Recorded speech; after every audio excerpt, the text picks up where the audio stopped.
In diesem Sommer steigen nicht nur die Temperaturen stetig an, nein, auch die Finanzmärkte kennen seit Mitte Juni nur noch eine Richtung. Und so haben sowohl die Aktien als auch Obligationen stark zugelegt. Der Schweizer Bondindex hat schon über 6% zugelegt und damit bereits die Hälfte seines Jahresverlusts wieder wettgemacht.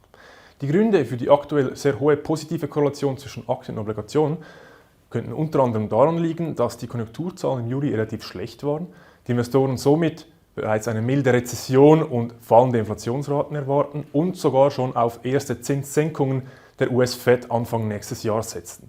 Dies halten wir für deutlich verfrüht und wir rechnen nicht mit baldigen Zinssenkungen. Deshalb haben wir nur noch Aktien verkauft.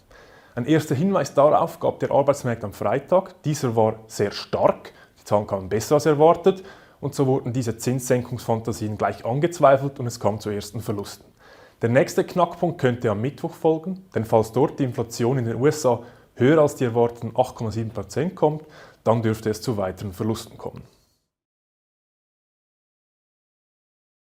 Ein Stagflationsszenario in Europa wird immer wahrscheinlicher.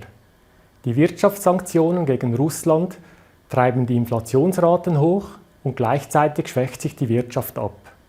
Die Industrie und die Bevölkerung stehen aufgrund von hohen Strom- und Gaspreisen unter Druck. Wie haben sich in diesem schwierigen Umfeld europäische Dividendenaktien entwickelt? Mit einem Minus von knapp 5% in Schweizer Franken konnten sie die Verluste im Vergleich zum Gesamtmarkt mit einem Minus von rund 13% deutlich begrenzen. Relativ zum Gesamtmarkt zeigt sich bis Ende Mai eine deutlich bessere Performance.